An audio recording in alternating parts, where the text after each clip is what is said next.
Hello friends, welcome to Aditya Sharma classes. तो आज हम क्लास 9 हिंदी बुक क्षितिज का पाठ 1 दो बैलों की कथा पढ़ने जा रहे हैं, जिसके लेखक हैं प्रेमचंद। अगर आपको हमारी वीडियोस पसंद आती हैं तो वीडियोस को लाइक करें और नीचे दिए सब्सक्राइब बटन को प्रेस करें ताकि आपको हमारी वीडियोस के रेगुलर अपडेट्स मिलते रहें और अपने फ्रेंड्स के साथ शेयर करना ना भूलें। ये प्रेमचंद जी का इंट्रोडक्शन है। प्रेमचंद का जन्म सन 1880 में बनारस के लम्ही गांव में हुआ था। लम्ही उनके गांव का नाम है। उनका मूल नाम धनपत राय था। मूल नाम यानी उनके लेखक बनने के पहले का नाम। प्रेमचंद का बचपन अभावों में बीता और शिक्षा बीए तक ही हो पाई। अभावों में यानी दुख में बीता, बड़े ही कष्ट से गुजरे वो। उन्होंने शिक्षा विभाग में नौकरी की, परंतु असहयोग आंदोलन में सक्रिय भाग लेने के लिए सरकारी नौकरी से त्यागपत्र दे दिया और लेखन कार्य के प्रति पूरी तरह समर्पित हो गए। इसमें यह बताया गया है कि इन्होंने एक सरकारी नौकरी की शिक्षा विभाग में, परंतु उन्होंने उससे रिज़ाइन कर दिया क्योंकि उसमें उन्होंने एक्टिव पार्टिसिपेंट बनना था। सन 1936 में इस महान कथाकार का देहांत हो गया। प्रेमचंद की कहानियाँ मानसरोवर के 8 भागों में संकलित हैं। सेवा सदन, प्रेमाश्रम, रंगभूमि, कायाकल्प, निर्मला, गबन, कर्मभूमि, गोदान उनके प्रमुख उपन्यास हैं। उन्होंने हंस, जागरण, माधुरी आदि पत्रिकाओं का संपादन भी किया। कथा साहित्य के अतिरिक्त प्रेमचंद ने निबंध एवं अन्य प्रकार का गद्य लेखन भी प्रमुख मात्रा में किया। प्रेमचंद साहित्य को सामाजिक परिवर्तन का सशक्त माध्यम मानते थे।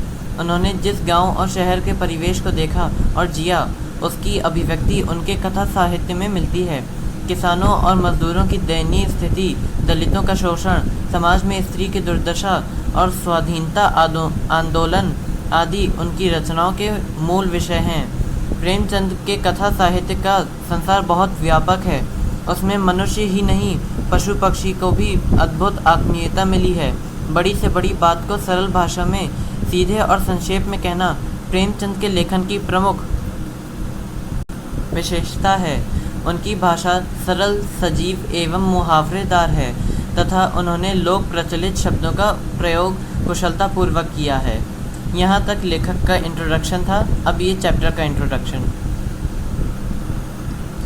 दो बैलों की कथा के माध्यम से प्रेमचंद ने कृषिक समाज और पशुओं के भावात्मक संबंध का वर्णन किया है। कृषिक समाज यानी एग्रीकल्चरल फील्ड। इस कहानी में उन्होंने यह भी बताया है कि स्वतंत्रता सहज में नहीं मिलती, उसके लिए बार बार संघर्ष करना पड़ता है। सहज यानी फ्री में।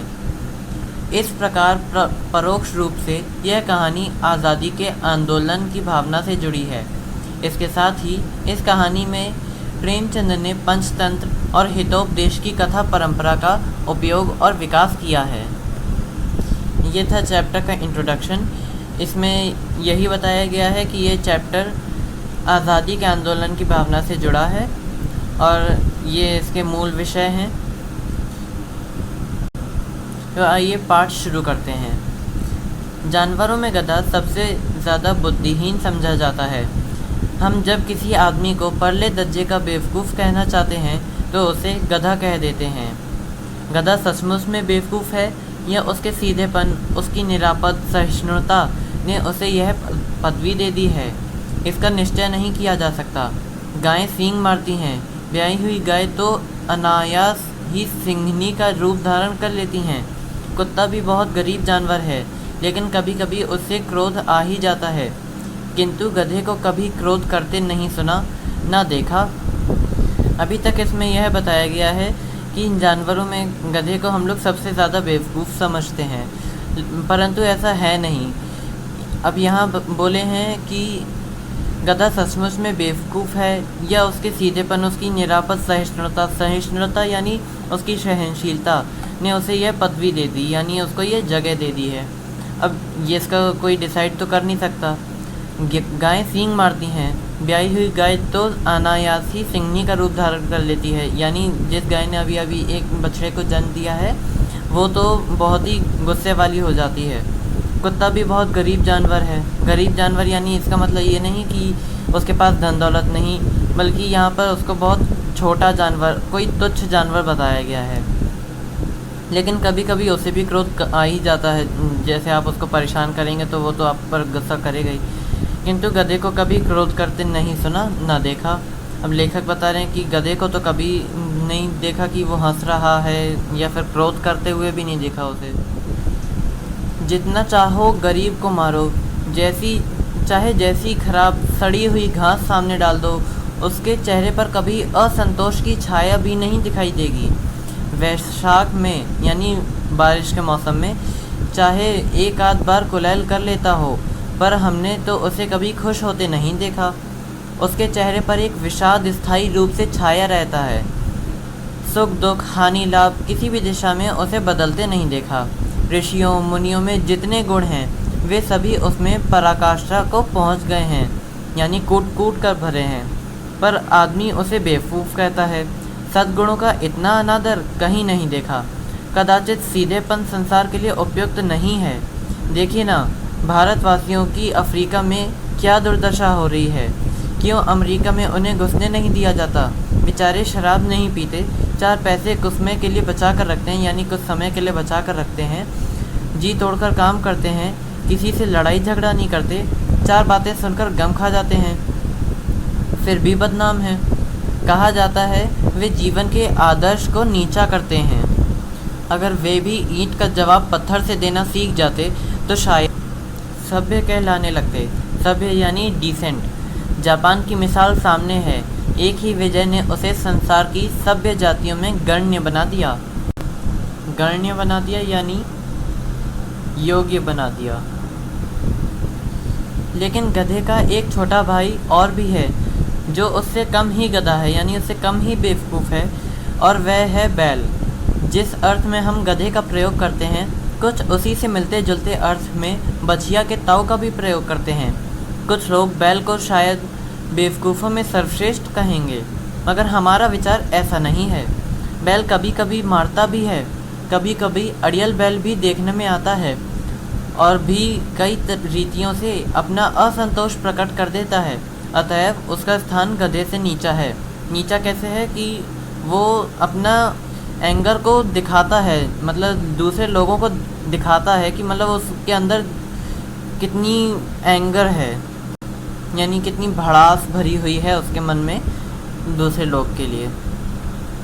लेकिन गधे के सामने तो कुछ भी करो वो एकदम चुपचाप खड़ा ही रहेगा और आपका बस काम करता रहेगा। जो आप चाहे उसके साथ सामान उठवाना चाहें या उसके सामने उसके मुंह पर कोई भी सड़ी घास भी डाल दें, लेकिन उसके कोई असंतोष प्रकट नहीं करता वो।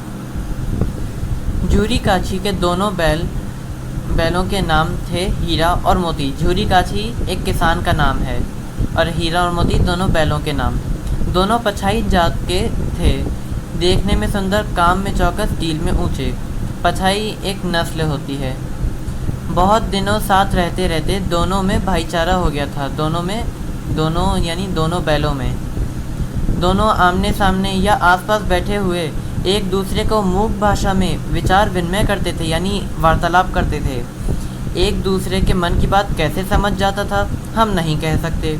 अवश्य ही उनमें कोई ऐसी गुप्त शक्ति थी जिससे जीवों में श्रेष्ठता का दावा करने वाला मनुष्य वंचित है यानी अभी तक उस जानकारी तक पहुंच नहीं पाया है मनुष्य।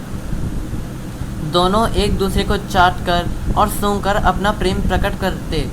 कभी कभी दोनों सींग भी मिला लिया करते, लेकिन विग्रह के नाते से नहीं, केवल विनोद के भाव से, यानी प्रेम भाव से, आत्मीयता के भाव से। जैसे दोस्तों में घनिष्ठता होते ही धौल धप्पा होने लगता है, इसके बिना दोस्ती कुछ फुसफुसी, कुछ हल्की सी रहती है, जिस पर ज़्यादा विश्वास नहीं किया जा सकता। जिस वक्त ये दोनों बैल हल या गाड़ी में जोत दिए जाते और गर्दन हिला हिला कर चलते, उस वक्त हर एक की यही चेष्टा होती थी कि ज़्यादा से ज़्यादा बोझ मेरी ही गर्दन पर रहे। दिन भर के बाद दोपहर या संध्या को दोनों खुलते तो एक दूसरे को चाट चूट कर अपनी थकान मिटा लिया करते। नान में खली भूसा पड़ जाने के बाद दोनों साथ उठते, साथ में मुंह डालते और साथ ही बैठते थे। एक मुंह हटा लेता तो दूसरा भी हटा लेता था। अब इस पैराग्राफ में बताया गया है कि दोनों बैल जो थे हीरा और मोती, उनकी फ्रेंडशिप के बारे में बताया जा रहा है कि मतलब खाना भी खाते थे तो साथ में खाते थे, उठते बैठना उनका सब कुछ साथ में होता था। एक अगर मुंह हटा लेता था खाने से तो दूसरा भी मुंह हटा लेता था। और यहाँ पर बताया गया है कि जब भी दोनों हल की गाड़ी में जोड़ दिए जाते तो दोनों की यही ट्राई करते थे कि सबसे ज़्यादा वज़न मेरे पर रहे, मतलब दूसरे को ज़्यादा कष्ट ना हो। संयोग की बात यानी संजोग की। जूरी ने एक बार गोई को ससुराल भेज दिया। बैलों को क्या मालूम वे क्यों भेजे जा रहे हैं, समझे मालिक ने हमें बेच दिया। अपना यूं बेचे जाना उन्हें अच्छा लगा या बुरा कौन जाने, पर झूरी के साले गया को घर तक गोई ले जाने में दांतों पसीना आ गया। झूरी के साले का नाम गया था। पीछे से हाँकता तो दोनों दाएं बाएं भागते, पगहिया पकड़कर आगे से खींचता तो दोनों पीछे को जोर लगाते, मारता तो दोनों सींग नीचे करके हुंकारते। अगर ईश्वर ने उन्हें वाणी दी होती तो झूरी से पूछते, तुम हम गरीबों को क्यों निकाल रहे हो? हमने तुम्हारी सेवा करने में कोई कसर नहीं उठा रखी। अगर इतनी मेहनत से काम न चलता था तो और काम कर लेते। हमें तो तुम्हारी चाकर में ही मर जाना था, यानी तुम्हारी नीचे काम काम करके मर जाना कबूल था। हमने कभी दाने चारे की शिकायत नहीं की। तुमने जो कुछ खिलाया वह सिर झुकाकर खा लिया, फिर भी तुमने हमें इस जालिम के हाथों क्यों बेच दिया? अब इस पैराग्राफ में बताया गया है कि गया किसी भी तरह मतलब उन दोनों बैलों को ले जाने की कोशिश करता है, लेकिन दोनों बैल अपनी नाकाम कोशिश करते रहते हैं और गया उनको अपने गांव लेकर चला जाता है। और बताते हैं कि अगर ईश्वर ने दोनों बैलों को वाणी दी होती, यानी वो भी हम मनुष्यों की तरह बोल सकते, तो वो झूरी से यही पूछते कि झूरी ने उसे वहाँ से क्यों निकाला। संध्या समय दोनों बैल अपने नए स्थान पर पहुँचे। दिन भर के भूखे थे, लेकिन जब नान में लगाए गए तो एक ने भी उसमें मुंह न डाला। दिल भारी हो रहा था, यानी वे उदास हो रहे थे। जिसे उन्होंने अपना घर समझ रखा था वह आज उनसे छूट गया था। यह नया घर, नए गांव, नए आदमी उन्हें बेगानों से लगते थे, यानी अनजान लगते थे। सब कुछ नया नया जब माहौल बन जाता है तो आप भी एकदम शाय से फील करते होंगे, तो वैसे ही उन दोनों बैलों को हो रहा था। दोनों ने अपनी मूक भाषा में सलाह की, एक दूसरे को कनखियों से देखा, यानी अपनी मोटी मोटी आँखों से देखा और लेट गए। जब गांव में सोता पड़ गया तो दोनों ने जोर मारकर पगहे तोड़ा डाले और घर की तरफ चले। सोता पड़ गया यानी जब गांव में सब लोग सो गए, उसके बाद उन्होंने अपनी रस्सियाँ खोली, मतलब तोड़ी। हाँ, फिर वो अपने झूरी के घर चले गए। पगहे बहुत मजबूत थे, अनुमान ना हो सकता था कि कोई बैल उन्हें तोड़ सकेगा, पर इन दोनों में इस समय दुगनी शक्ति आ गई थी। एक एक झटके में रस्सियाँ टूट गईं। अब इस पैराग्राफ में बताया था कि दोनों बैल वहाँ से उस गांव से भाग गए। झूरी प्रातः काल सोकर उठा, यानी सुबह जब सोकर उठा तो देखा कि दोनों बैल चरनी पर खड़े हैं, यानी उसके गेट के पास में खड़े हैं। दोनों की गर्दनों में आधा आधा गराव लटक रहा है। गराव लटक रहा है यानी दोनों के गर्दनों में रस्सी लटक रही है, क्योंकि उन्होंने तो वो अपना तोड़ा था। घुटने तक पाँव कीचड़ से भरे हैं और दोनों की आंखों में विद्रोह में स्नेह झलक रहा है। दोनों के घुटने कीचड़ से पूरे सन गए थे और दोनों की आंखों में मतलब एक शाइन सी आ रही थी, एक झलक रहे थे उनकी आंखों में, प्रेम प्रकट हो रहा था। झूरी बैलों को देखकर स्नेह से गदगद हो गया, यानी प्रसन्न हो उठा। दौड़कर उन्हें गले लगा लिया। प्रेमालिंगन और चुंबन का वह दृश्य बड़ा ही मनोहार था, यानी वह दृश्य बहुत ही सुंदर था। घर और गांव के लड़के जमा हो गए और तालियां बजा बजाकर उनका स्वागत करने लगे। गांव के इतिहास में यह घटना अभूतपूर्व न होने पर भी महत्वपूर्ण थी।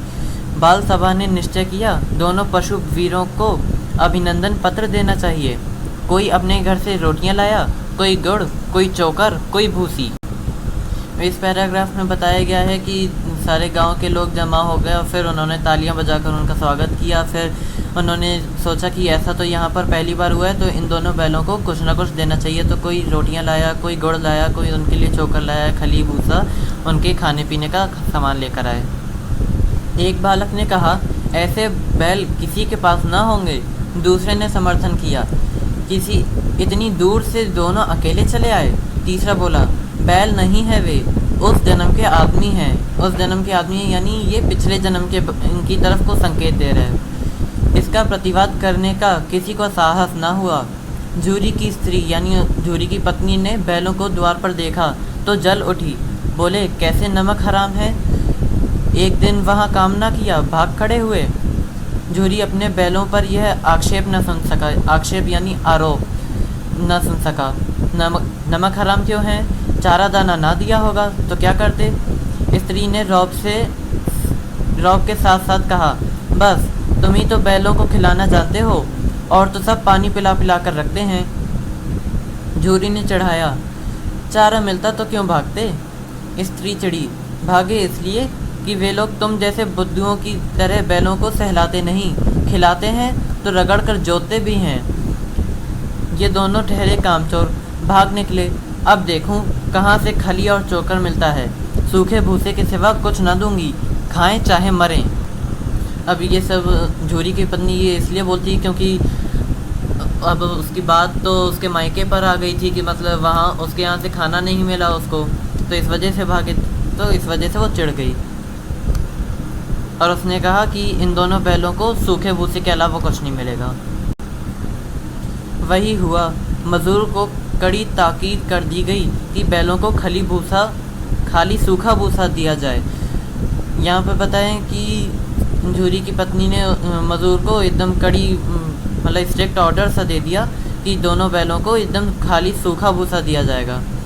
बैलों ने नान में मुँह डाला तो फीका फीका, ना कोई चिकनाहट ना कोई रस। क्या खाएं, आशा भरी आंखों से द्वार की ओर ताकने लगे। झूरी ने मजदूर से कहा, थोड़ी सी खली क्यों नहीं डाल देता। फिर मजदूर बोलता है, मालकिन मुझे मार ही डालेंगी। चुरा कर डाला, ना दादा, पीछे से तुम ही उनकी सी कहोगे, यानी पीछे से तो तुम ही उनकी साइड से कहोगे कि मैंने तो नहीं कहा, ये तो इसी ने डाल दिया। तो यहाँ पे ख़त्म होता है दो बैलों की कथा का पार्ट 1। अगली वीडियो में हम पढ़ेंगे इसी पाठ का पार्ट 2, जिसमें उन दोनों बैलों के स्ट्रगल के बारे में बताया जाएगा। अगर आपको हमारी वीडियोस पसंद आती हैं तो वीडियोस को लाइक करें और नीचे दिए सब्सक्राइब बटन को प्रेस करें ताकि आपको हमारी वीडियोस की रेगुलर अपडेट्स मिलते रहें, और अपने फ्रेंड्स के साथ शेयर करना ना भूलें। Thank you.